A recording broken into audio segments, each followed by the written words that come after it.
Yep, moi c'est Luc, de retour aux sources Bigorre.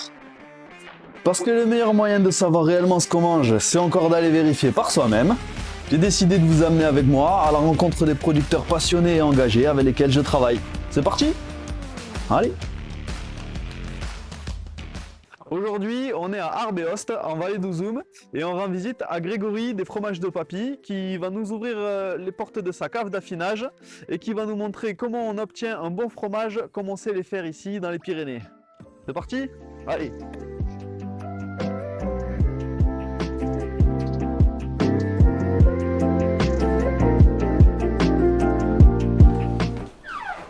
Et bonjour Grégory! Salut Luc, comment Tu vas vas-tu? bien?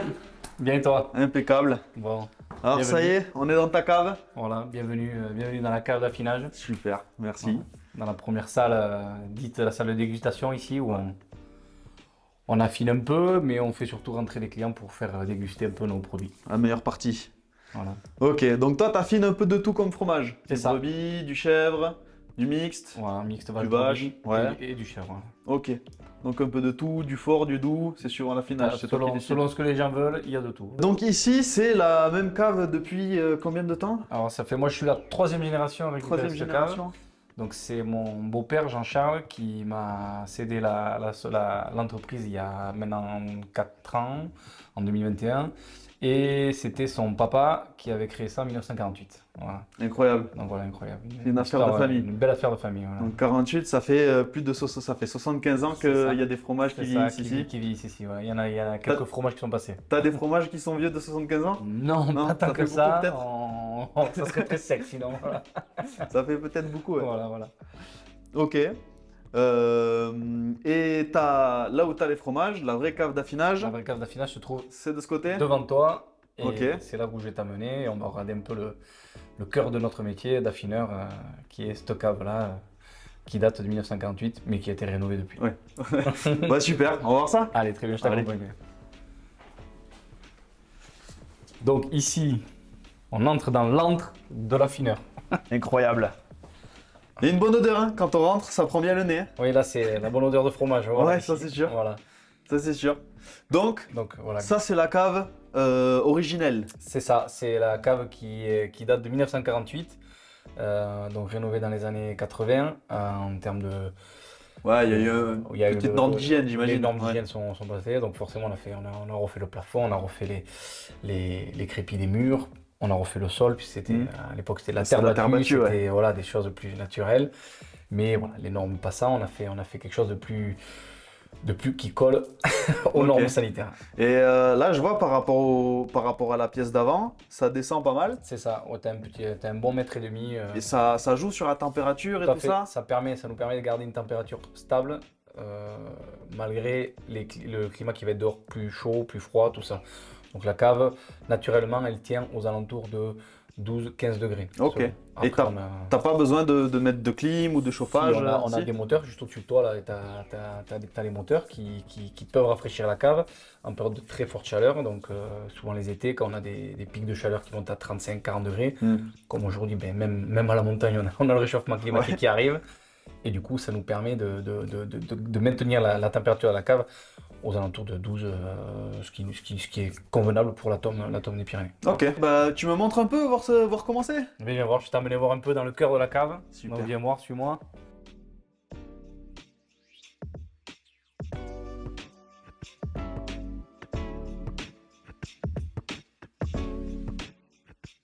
Alors super, explique-nous comment ça marche un peu ton métier, comment ça se passe, tu commences par quoi, ensuite les étapes, raconte-nous. Alors la première étape, c'est déjà aller dans la visite chez les producteurs. Voilà. Donc là, moi, je travaille avec beaucoup de producteurs qui me font confiance pour affiner les fromages.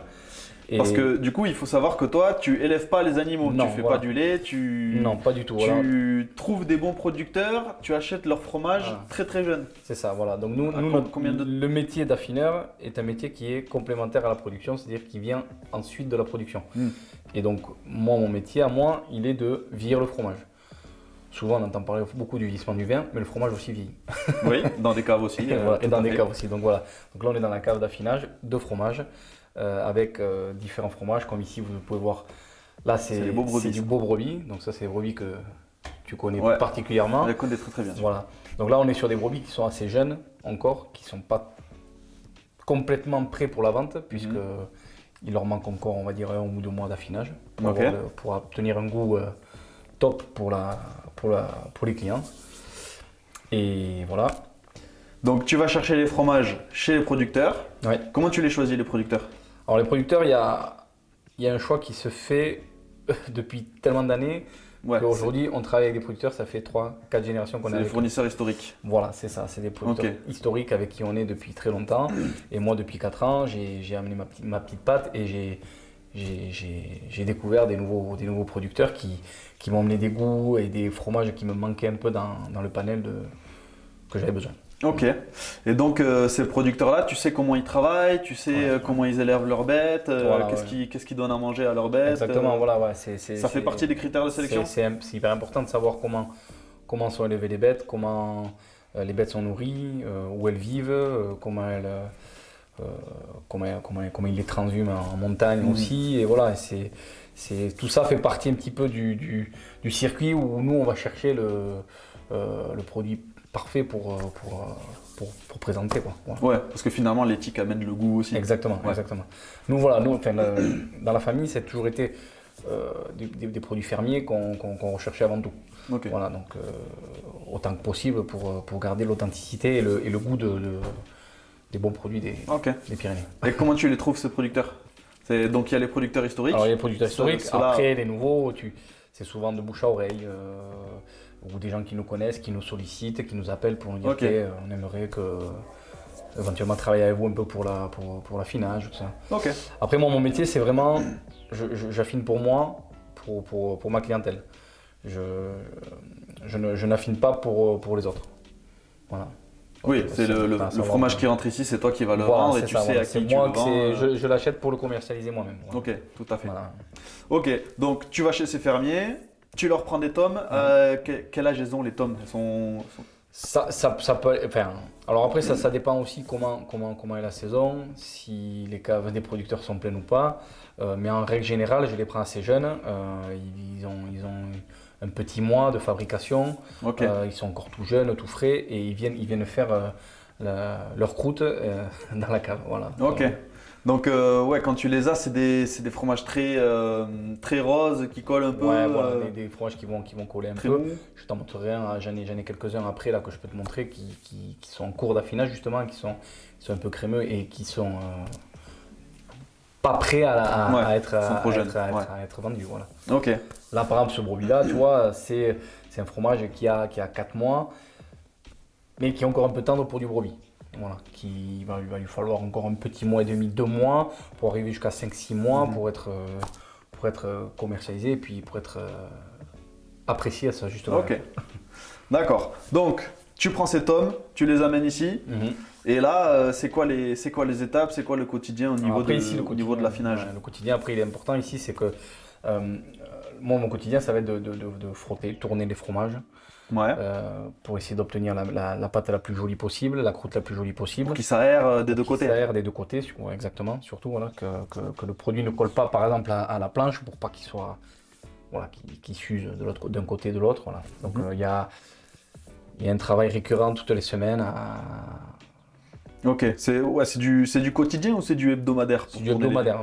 Une fois par semaine, tous les fromages doivent être tournés. La cave est tournée une fois par semaine. Ok. Total, voilà. Ok. Et donc ça consiste essentiellement à ça, prendre soin des fromages. J'imagine que tu fais attention à la croûte, la forme de croûte qui se crée. J'ai vu que. Alors, après la croûte, dans la cave, il y a plusieurs zones dans la cave. Et en fait, c'est lié à l'humidité, à la chaleur de la cave qui est naturelle. Le fromage va créer sa croûte différemment un peu dans les zones où on va être. Donc si je veux accélérer un fromage, je vais le mettre dans une certaine zone. Et voilà. Si tu mets par exemple deux tomes de brebis du même lot, si tu en mets une là et une à l'autre côté de la cave, elles vont pas vieillir pareil. Non, il y aura des différences. Voilà, parce que l'ambiance de la cave fait qu'il y aura des différences. Voilà. Ok. Parce qu'une va être plus près de la porte, donc il y aura plus de courant d'air. Une va être plus près de l'humidité de la cave naturelle, donc ça va se créer plus rapidement. Les micro-organismes sur la croûte vont se créer plus rapidement. Voilà. Donc c'est assez, c'est toute la particularité d'une cave qui fait que voilà, elle a ses micro-organismes, elle a sa petite biodiversité et elle vit différemment de. Ouais, parce que toutes les caves sont différentes. Ah oui, toutes les caves sont différentes. Pareil, si tu prends 2 tomes du même lot, que tu en mets un dans cette cave et un dans la cave, dans une autre cave, ce sera pas du tout les mêmes. Ça, t'auras des différences, forcément. Tu auras des grosses différences, tu seras incapable de les reconnaître ou... Alors, là, non, incapable de les reconnaître, tu les reconnaîtras, mais il y aura quand même le travail du producteur au départ qui est hyper important, qui lance le fromage, qui est en termes de goût, en termes de texture et tout ça. Donc ça, c'est il y aura une base commune. La main du producteur est importante. Ce qu'il y a, c'est qu'après l'affinage l'affinage va l'affiner, c'est le mot. Et c'est ça. Mais du coup, c'est vrai que ça va le travailler, ça va le faire, ça va le bonifier ou ça va le rater parce que l'affinage c'est pas une science exacte non plus. On peut rater des fromages. Ça t'arrive de rater des fromages? Dans le vieillissement, oui, tu peux arriver. Un fromage, tu vas le garder trop longtemps, il va être trop sec. Tu sais pas ce que tu voulais au départ et vice versa. Tu vas le sortir trop jeune. Voilà. Il y a plein de choses qui peuvent rentrer en compte dans l'affinage. Voilà. Ok. C'est ça la beauté du métier. Voilà. Et à partir de quel moment tu sais que le fromage est prêt?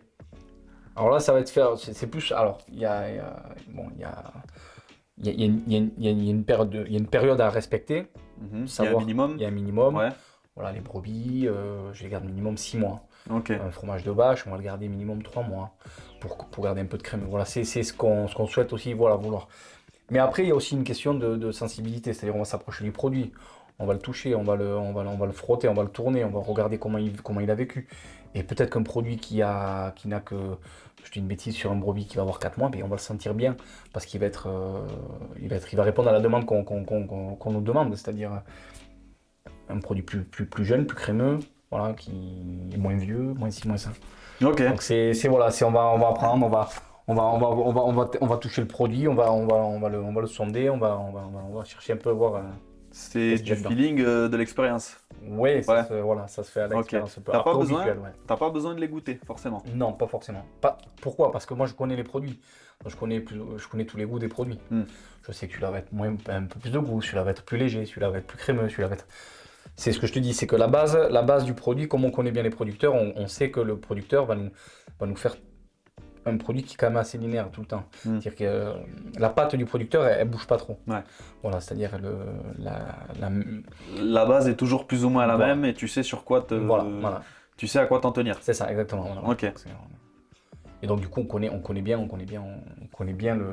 le produit grâce à ça aussi, parce qu'on connaît bien les producteurs. Quand j'ai regardé tout à l'heure, j'ai une question. Oui. Tu vois, ces fromages-là, ça a l'air d'être les mêmes. C'est quoi? C'est du chèvre. C'est du chèvre. Ça, c'est du chèvre en grosse tome, voilà. Ok. Et je vois que les deux ont pas du tout la même couleur.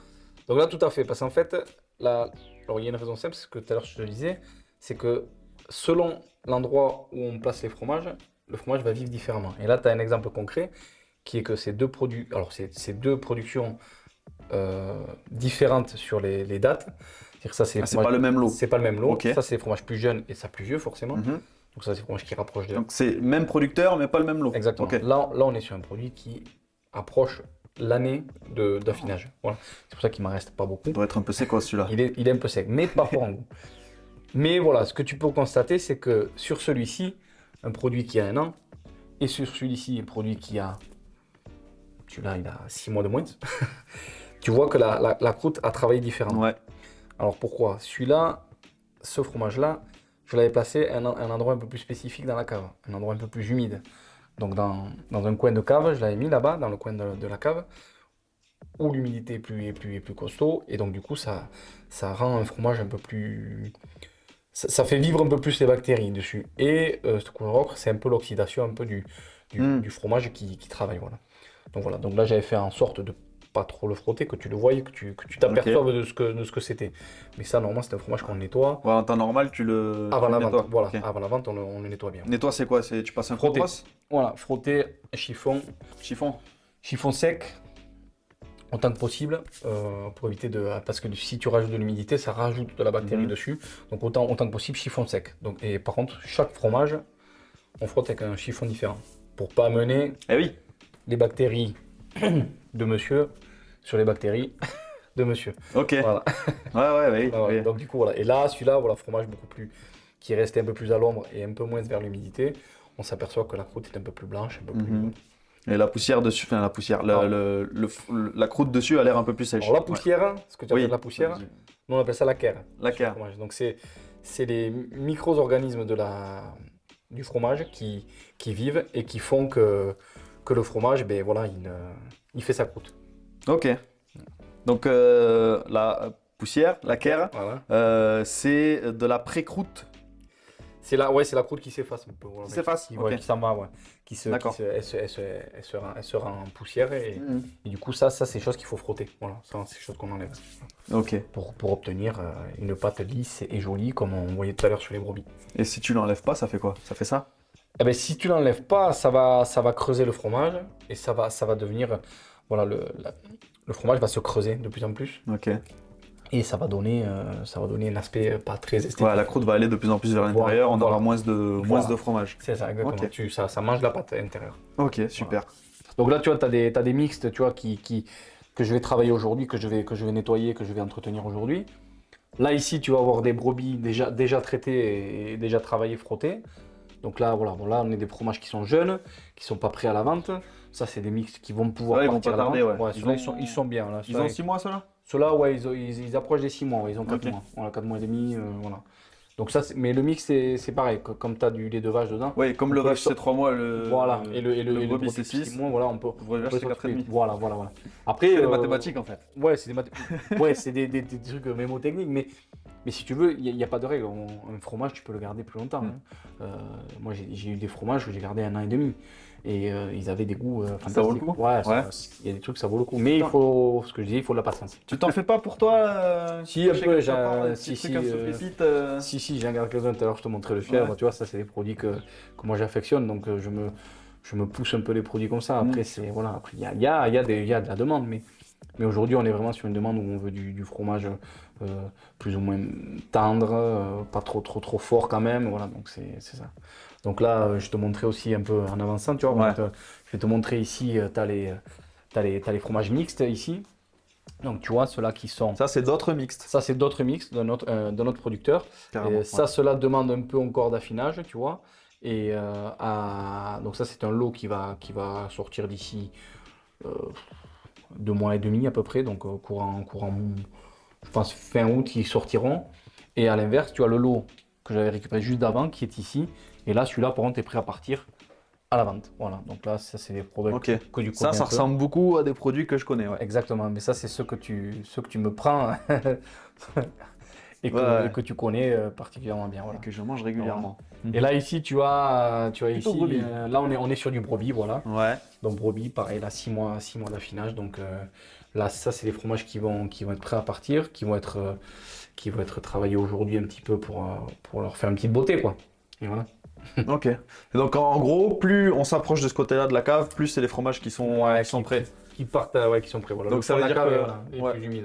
Ouais, d'accord. Donc toi, quand tu arrives avec un nouveau lot, tu déplaces tous les fromages. En général, ouais. Plus ou moins. Après, on essaie de garder quand même, comme je disais, pour garder la flore, ouais. La flore et la même flore. On essaie de garder ça. Après, chaque lot qui rentre, on va nettoyer les planches avant de mettre le nouveau lot, pour quand même essayer que le nouveau lot se fasse tranquillement tout seul aussi. Voilà. On va passer peut-être... On va peut-être goûter 2-3 trucs. Eh ben oui, c'est ce que quand même tu connais, mais quand même... On vient un peu pour ça aussi. On est toujours gourmand de goûter des choses. Ouais, c'est sûr. Allez, viens avec moi.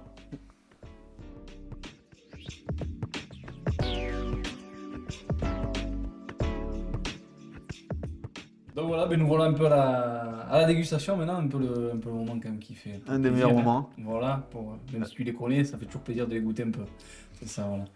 Ouais, ça tombe bien, on va discuter en même temps. J'ai 2-3 questions pour toi quand même. Pas de problème.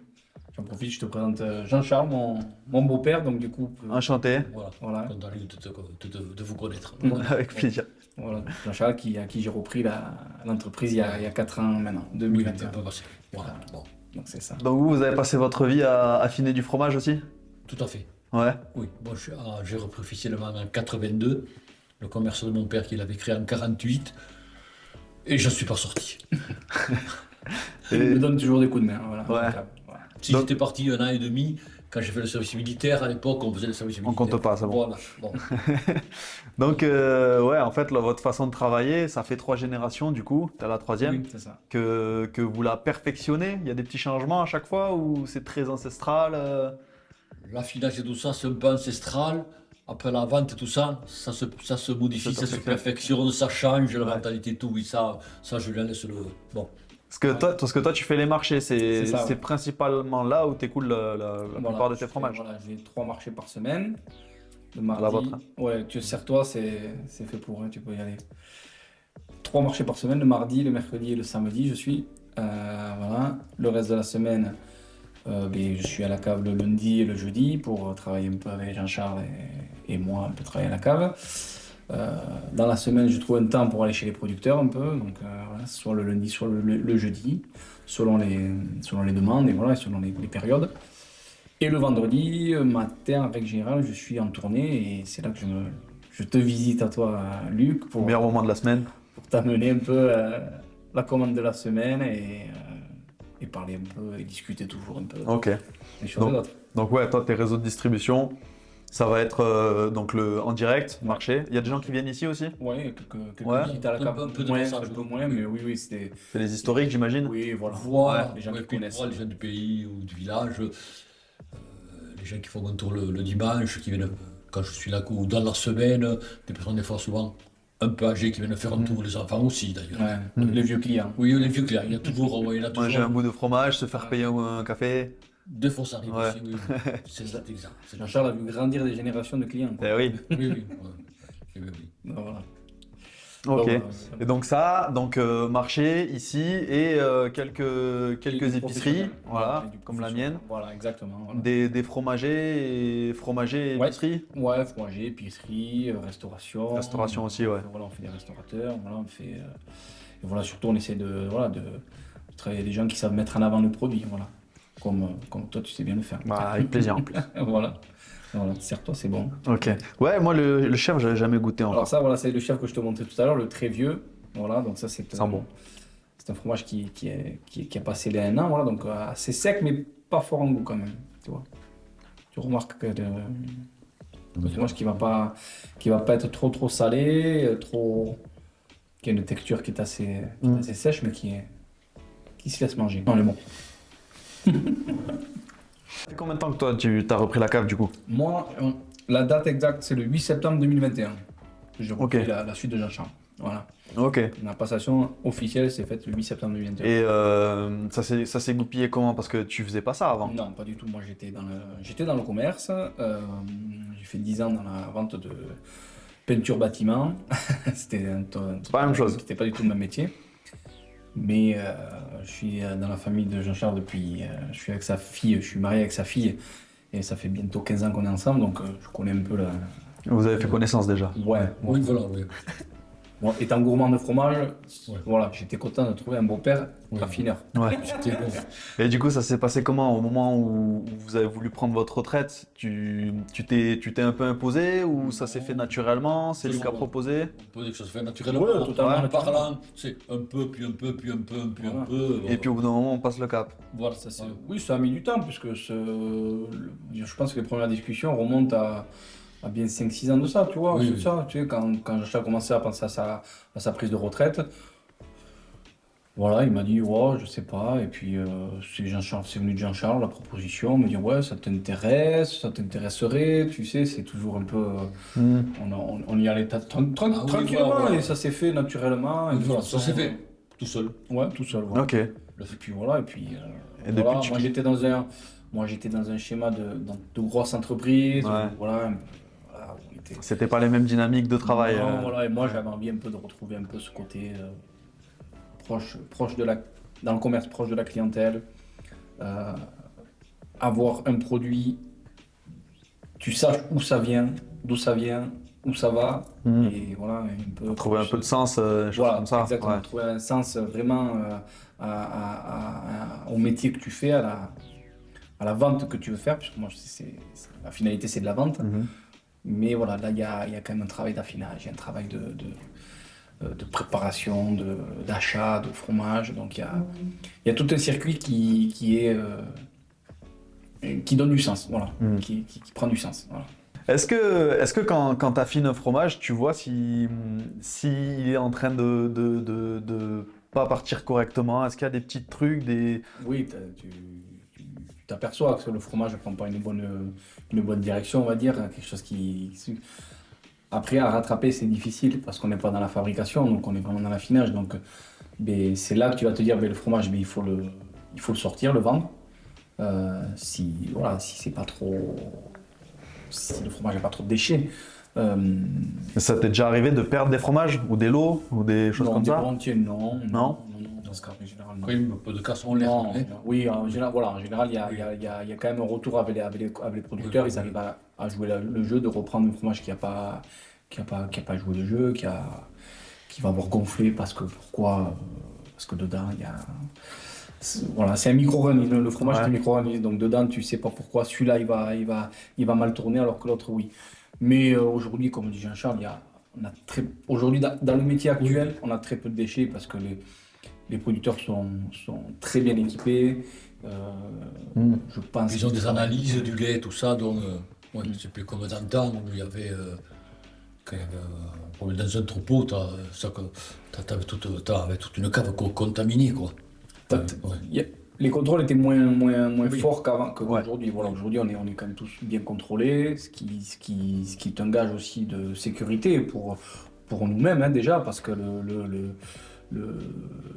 alimentaire, quand même, on est quand même toujours soucieux de vendre un bon produit pour pas que les gens se... Oui, et puis comme on dit, c'est du vivant, il y a de tout qui peut se développer dedans. Voilà, tout à fait.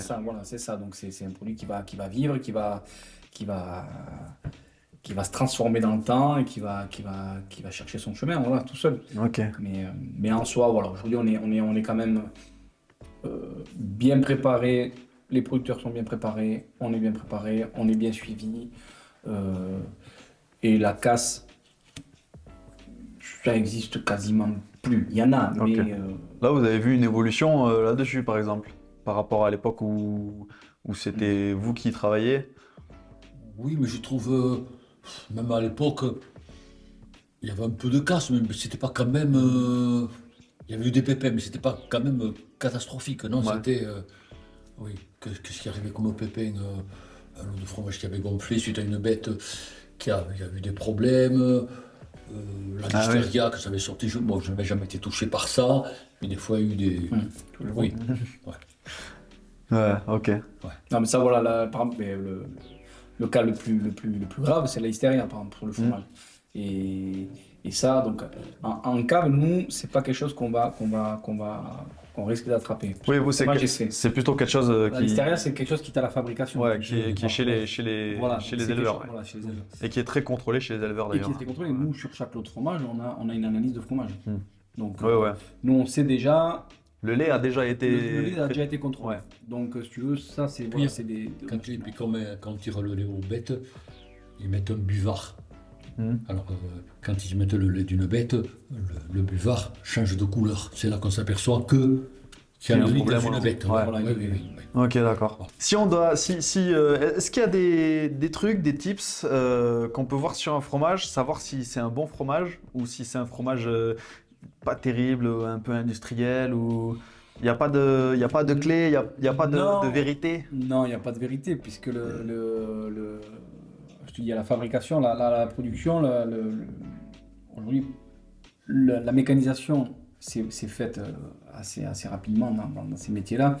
Et aujourd'hui, le métier artisanal qu'a pu connaître son père, ou même Jean-Charles à ses débuts, ça s'étouffe un peu petit à petit. C'est-à-dire de faire un fromage de A à Z à la main, aujourd'hui, ça se fait, bien entendu, hein, c'est des métiers qui sont justement là-dessus, mais aujourd'hui on va avoir tendance à avoir des presses, des choses un peu plus équipées. Et non, mais tu vas trouver comment dire, à l'œil, tu vas pas savoir s'il va être bon ou pas. Il faut le goûter. Mais c'est-à-dire, moi, si je suis devant un étal de fromager, je peux pas savoir si c'est du bon fromage qui est issu de lait, lait d'animaux bien élevés et tout ça. Sorti de l'industriel, tu vas le voir, ça va être des fromages qui vont être tout en nickel. Tu vas avoir un fromage qui va toujours être une pâte lisse, pas une croûte bien bien brossé, bien propre tout le temps, bien lisse, tout ça.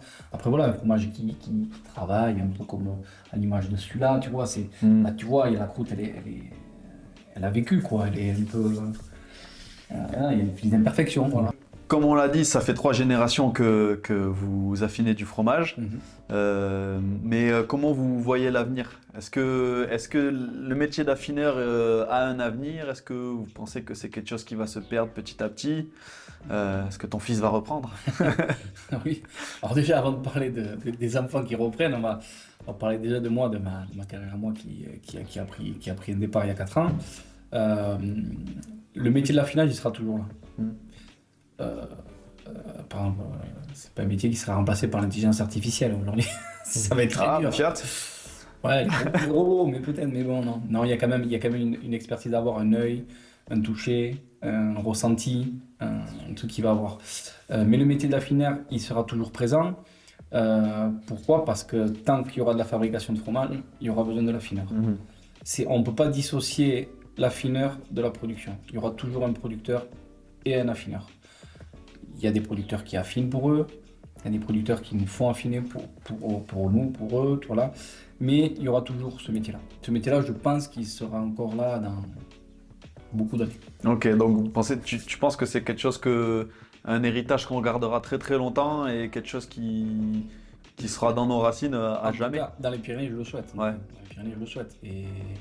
Et je souhaite surtout que les gens prennent conscience que nos métiers sont importants pour la consommation et réfléchir à ce qu'on consomme, que ça soit du fromage, que ça soit de la viande, que ça soit n'importe quoi. Du vin, de la limonade, je sais pas quoi, n'importe. Je pense à tout et à rien, mais voilà, je pense que c'est important ces produits-là et voilà, et de surtout faire vivre. Moi, ce qui m'importe aujourd'hui à moi personnellement, c'est de faire perdurer l'histoire qu'a vécu Jean-Charles, que l'histoire de son père a créé ça, et de faire vivre ça, ce serait... et voilà, tu parles d'une 4e génération probable. Moi, j'ai 2 enfants, un garçon et une fille. J'ai mon beau-frère qui a un garçon et une fille. Je veux dire, on a de la matière derrière. C'est pas fini. Pour quelqu'un. Et qui sait, si c'est pas un de nos enfants, ce sera un gendre ou une belle fille. Ce qui est arrivé. Bon, c'est arrivé alors. Bon. Donc voilà, donc c'est arrivé. Donc on verra. Hein. Voilà. Est-ce que vous pensez aussi, vous êtes assez optimiste là-dessus? Oui, quand même, je crois en quelque chose. Oui, je crois que. Ouais. Il faut d'optimisme parce que sinon. Oui. On n'arrivera pas. Mais oui. Il y a bien des gens qui reprennent des fermes, des générations. Un producteur qu'on a, ils avaient arrêté, les enfants.